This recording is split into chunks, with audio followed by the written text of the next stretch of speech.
So guys, एक तरफ market में गिरावट, दूसरी तरफ सेक्टर में टेंशन। दो चीजें हैं जिसका इफेक्ट सुज़लोन एनर्जी पर पड़ रहा है। लेकिन क्या अकेले सुज़लोन एनर्जी, जबकि Waaree energies, Inox wind, premier energies, energy sector, power sector, wind sector, जितने भी मेजॉरिटी में आपकी कंपनीज है, मेजॉरिटी ऑफ देम में आपको गिरावट देखने को मिल रही है। अब दो रीजन आपने यहां पर समझ ली, एक रीजन और है सीईआरसी। अगर आप चैनल पर रेगुलर हो, आप लोगों को इस चीज के बारे में जरूर मालूम होगा कि सीईआरसी क्या है, क्योंकि ये गिरावट सुज़लोन की बात करें, वारी या प्रीमियर या आइनॉक्स विंड या इरेडा भी आप मार्क कर सकते हो, इन सब स्टॉक्स में आपको गिरावट दिख रही है ऑलमोस्ट अक्टूबर एंड और नवंबर फर्स्ट वीक से। ठीक है, तो टेंशन वहीं से ही है। आपको इन सभी स्टॉक्स में एक तरफा गिरावट, एक साथ गिरावट देखने को मिली है। अब ऐसी सिचुएशन में करें तो करें क्या? I am NISM 7 certified, subscribe जरूर कर देना। आज शाम को हम रखेंगे एक live session, link description box में मिल जाएगा। शाम को 8 बजे ज्वाइन जरूर कर लेना, फ्री ऑफ कॉस्ट होगा। ठीक है, इसी वीडियो के डिस्क्रिप्शन में आपको लिंक मिल जाएगा। ज्यादा से ज्यादा मेंबर ज्वाइन कर सकते हो, फ्री ऑफ कॉस्ट है, पैसे नहीं लगेंगे। ठीक है, अभी आपको यहां क्या नजर आ रहा है? मार्केट एक्सपर्ट्स आज भी बुलिश है कंपनी को लेकर के। फॉर एग्जांपल 8 दिसंबर 2025 आनंद राठी ने बाइंग की रेटिंग दी थी, टारगेट रखा था 82 का। अगर हम रिसेंट देखें तो आपके पास आते हैं मोतीलाल ओसवाल, आपके 21 जनवरी और 20 जनवरी को ये अपनी रिपोर्ट देते हैं। 28 जनवरी 2026 को मोतीलाल ओसवाल की रिपोर्ट आती है सुज़लोन एनर्जी पर, और ये कहते हैं भैया बाइंग की रेटिंग है या खरीदारी करनी चाहिए। और उसके अगले 3 सेशन में स्टॉक में बड़ी गिरावट हो जाती है। तो क्या मार्केट एक्सपर्ट्स, ब्रोकरेज हाउसेज, ये सभी मिलकर के हमको बेवकूफ बना रहे हैं? आईसीआईसीआई सिक्योरिटीज कहता है 7 दिसंबर को 76 का टारगेट है, बाइंग की रेटिंग है। ठीक है, वही मोतीलाल ओसवाल पहले भी 5 नवंबर को बाइंग की रेटिंग दे चुके हैं, 74 का टारगेट भी रख चुके हैं पहले भी। और आईसीआईसीआई सिक्योरिटीज ने पहले भी 76 का टारगेट रखा है, बाइंग की रेटिंग रखी है 6 नवंबर को। इसी तरह से सभी मार्केट एक्सपर्ट्स ने टाइम टू टाइम अपने ये टारगेट्स अपडेट किए हैं, बार बार बार बार बार बार, और हर बार बाइंग की रेटिंग है। लेकिन जब भी आप किसी भी ब्रोकरेज हाउस या फिर मार्केट एक्सपर्ट्स का टारगेट देखते हो, आपको साथ में इनकी रिपोर्ट भी समझनी जरूरी होती है कि इनकी रिपोर्ट बता क्या रही है। फॉर एग्जाम्पल, ये आपके पास में मोतीलाल ओसवाल की रिपोर्ट, इनके अकॉर्डिंग जो कंपनी का एक्सपेक्टेड ग्रोथ है वो कुछ इस तरह से होना चाहिए। यानी कि कंपनी के financial valuation expectation financial year 26 से इतनी है, रेवेन्यू के अंदर 27 से 231 बिलियन रुपीस है, और 28 से एक्सपेक्टेशन है 271 बिलियन रुपीस। ये सेल्स है, ये कंपनी का बिड्डा, ये कंपनी का ईपीएस, ये कंपनी का पैट है। इसी तरह से मोतीलाल ओसवाल ने अपनी ये रिपोर्ट जारी कर रखी है। अब इन्होंने अपने जो टारगेट टाइम टू टाइम दिए पिछले 2-4 महीनों से, काफी ज्यादा बुलिश है कंपनी को लेकर के। रीजन है इनकी ये रिपोर्ट। कोई भी कंपनी अगर अपनी रिपोर्ट के अकॉर्डिंग काम कर जाती है तो ये टारगेट्स आपको अचीव होते देखने को मिलते हैं। लेकिन जब मार्केट में गिरावट आती है तो वहां पर आपको यह समझना चाहिए कि पूरा मार्केट ही गिर रहा है, तो आपको थोड़ा सा देखना होगा कि अभी मुझे रुकना चाहिए वहां पर एंट्री करने से पहले। इस समय आप लोगों के कई सारे कमेंट्स है, लग रहा है इन्फोसिस बंद होने वाली है कंपनी, लग रहा है रिलायंस इंडस्ट्रीज जो अंबानी की है वो भी बंद होने वाली है, लग रहा है ये कंपनी विप्रो भी बंद हो जाएगी। हर टॉपिक पर, हर स्टॉक पर, हर कंपनी पर इन्वेस्टर का यही इस समय कमेंट है कि ये लग रहा है ये कंपनी अब बंद होने वाली है। कंपनी बंद नहीं होने वाली है, मार्केट में ही टेंशन है, तो उस चीज को आपको देखना होता है। ठीक है, अब एक पॉइंट और यहां पर नोट करो, सुज़लोन को जो है दुनिया की टॉप 10 सस्टेनेबल कंपनीज में ऐड कर दिया गया है। सुज़लोन के लिए यह बड़ा अचीवमेंट है। अपार्ट फ्रॉम दिस सीईआरसी जिसकी मैं बात कर रहा था वीडियो की शुरुआत में, इसके लिए ये वाला वीडियो जरूर देख लेना। और एक चीज और, कंपनी में बोनस बार बार ईएसओपी दिए जा रहे हैं जो कि एम्प्लॉइज के लिए है। कंपनी ने, सुज़लोन एनर्जी ने बोनस की कोई बात नहीं करी है, कभी भी नहीं करी है। लोग बार बार आकर के पूछते हैं कि भाई कंपनी बोनस कब देगी, डिविडेंड कब देगी। कंपनी ने ऐसी कोई बात नहीं करी है। यस, एक स्टेटमेंट कंपनी के मैनेजमेंट से निकला जरूर था, जब कंपनी के मैनेजमेंट में शायद कंपनी के डायरेक्टर से एक इंटरव्यू में सवाल पूछा गया, तो उन्होंने कहा कि हम समय आने पर डिविडेंड देंगे, मतलब कि जब कंपनी ग्रो करेगी। ठीक है, जब कंपनी ग्रो करेगी तब देंगे। अभी कंपनी में कोई स्टेटमेंट नहीं है इस तरीके का, तो ये आपको पता होना चाहिए। एक सवाल बार बार मत पूछा करो।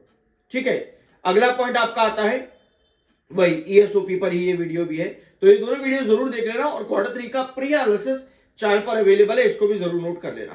कंपनी में दिसंबर होल्डिंग आ चुकी है 11.73% की, दिसंबर में प्रमोटर के पास होल्डिंग है। 23.73 आपके एफआईज हो चुके हैं, 9.23 आपके डीआईज, और पब्लिक ने थोड़ी सी सेलिंग करी है, अराउंड 55.29 पब्लिक की होल्डिंग आ चुकी है, 0.11% पब्लिक ने सेल किया है, वेराज एफआईज ने खरीदारी करी है, जो डीआईज ने बेचा और आपके पब्लिक ने बेचा है वो एफआईज ने खरीदा है। ठीक है, तो ये है सुज़लोन एनर्जी लिमिटेड में अपडेट्स अभी के लिए। लेकिन ये गिरावट कहां तक आएगी, ये सवाल भी आप लोगों का है, तो इसको भी चार्ट पर समझते हैं। आगे जाने से पहले एक चीज को नोट करना, मान लो आपका मार्केट यहां से 72,000 पॉइंट गिर जाता है, मार्केट में इतनी टेंशन चली जाती है कि आपका मार्केट 72,000 गिरता है फॉर एग्जाम्पल। ठीक है, अभी हम इतना नोट कर लो इस चीज को। ठीक है, अगर मार्केट 72,000 गिरेगा तो आप कहोगे भाई क्यों हमारे पोर्टफोलियो की वाट लगा रहा है, लेकिन इस चीज को समझने की बात यह है कि आपको हर सिचुएशन में अलर्ट होना चाहिए। ठीक है, कहने से मार्केट बढ़ेगा नहीं, कहने से मार्केट गिरेगा नहीं, लेकिन चीजें तो आपके सामने, ग्लोबल कंडीशन आपके सामने, तो आपको उनको नोट करके रखना चाहिए और आपको अलर्ट रहना चाहिए कि भाई अगर मार्केट मान लो इतनी गिरावट कर जाए, क्योंकि सिचुएशन तो सुधर नहीं रही, डोनाल्ड ट्रंप बाज नहीं आ रहा है। ठीक है, डोनाल्ड ट्रंप बाज नहीं आ रहा है, सीईआरसी बाज नहीं आ रहा है, इंडिया का जो है रिन्यूएबल एनर्जी सेक्टर में जो टेंडर्स होते हैं वो अभी भी रुके पड़े हैं, उनमें आगे कोई बदलाव नहीं है। तीन चीजें आपने यहां पर देख ली, तीनों चीजें खराब है, तीनों में कोई सॉल्यूशन नहीं मिल रहा है, तो इसका मतलब यह कि टेंशन आगे भी बढ़ सकती है। इसका मतलब यह कि आपको ये बातें पता होनी चाहिए। ठीक है, ये बात आपको पता होनी चाहिए, बुद्धि में होनी चाहिए ये बात। अब इन सब बातों को आपने नोट किया और आप आ जाते हो चार्ट पैटर्न पर। चार्ट पैटर्न पर आपको नजर आ रहा है गिरावट ऑलरेडी बड़ी हो चुकी है, लेकिन क्या यहां से और गिरावट हो सकती है, इस चीज को आपको अब नोट करना है, और कितनी हो सकती है वो भी आपको देखना है। फॉर एग्जाम्पल ये आपका चार्ट है, ये दोनों लाइंस को एक बार के लिए भूल जाओ। ठीक है, आपके पास स्टॉक में लास्ट सेशन क्लोजिंग आती है 45.70 पर। 45.70 आपका एक पुराना रिस्ट्रिक्शन रहा है, लेकिन हम लेकर चलेंगे 45.60, सॉरी 44.60, 44.60। अगर आप चार्ट पर देखोगे तो पहले ये एक बेस रहा है, एक बार यहां रिजेक्शन मिला है, एक बार इस लेवल पर स्टॉक में आपको रिजेक्शन और बेसिस सब मिले हैं, यहां पर भी रिजेक्शन फेस किया है, तो 44.60 आपको नजर आता है कि भाई ये ना एक छोटा सा बेस हो सकता है मेरे लिए, यहां टिकना जरूरी है और मार्केट का रिकवर होना जरूरी है, क्योंकि अगर मार्केट यहां से रिकवर होता है तो मेरा जो पहला पोजीशन बनेगा वो रहेगा अराउंड 48 के पास में। ठीक है, ये चीज आपने नोट कर ली कि 44.6 पर आपका मार्केट सुधरना जरूरी है और स्टॉक को बेस लेना जरूरी है ताकि आप वापस 48 पर आ सको। लेकिन फिर एक बात और आती है कि मार्केट नहीं सुधरा, अभी आपने इस बात तो सुनी कि मार्केट नहीं सुधरा, तो उस कंडीशन पर 44.60 भी आपका टूटता है, उसके बाद आपका अगला ट्रेंड आता है 39 के पास में।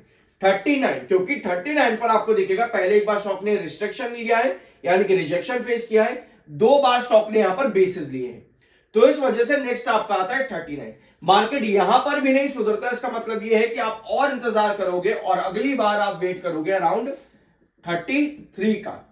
इस तरीके से खराब मार्केट सिचुएशन पर आपका काम होना चाहिए, रादर देन कि हल्की सी रिकवरी के अंदर हम होपफुल हो जाए और कहें कि भाई यहां पर तो सब कुछ बुलिश है, अब तो सब बढ़िया है, और एंट्री करें और पता चले अगले दिन फिर मार्केट में गिरावट और फिर आपका सुज़लोन भी गिर रहा है। तो ये पॉइंट्स नोट कर लेना जरूर, बहुत इंपॉर्टेंट है ये समझने के लिए कि गिरावट कहां तक आएगी।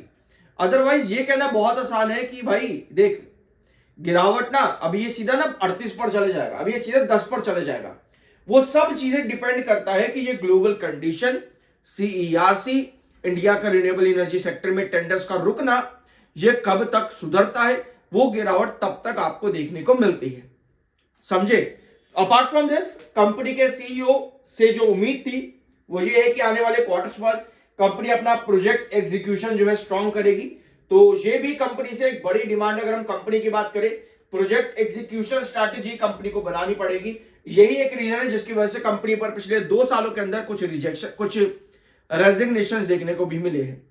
तो ये सुज़लोन एनर्जी, आई होप कि इस वीडियो में आपको कुछ नया जानने और सीखने को मिला होगा। सब्सक्राइब जरूर कर देना और शाम को 7 बजे लाइव सेशन ज्वाइन करना मत भूलना, लिंक डिस्क्रिप्शन बॉक्स में आपको मिल जाएगा। मिलता अगले वीडियो में।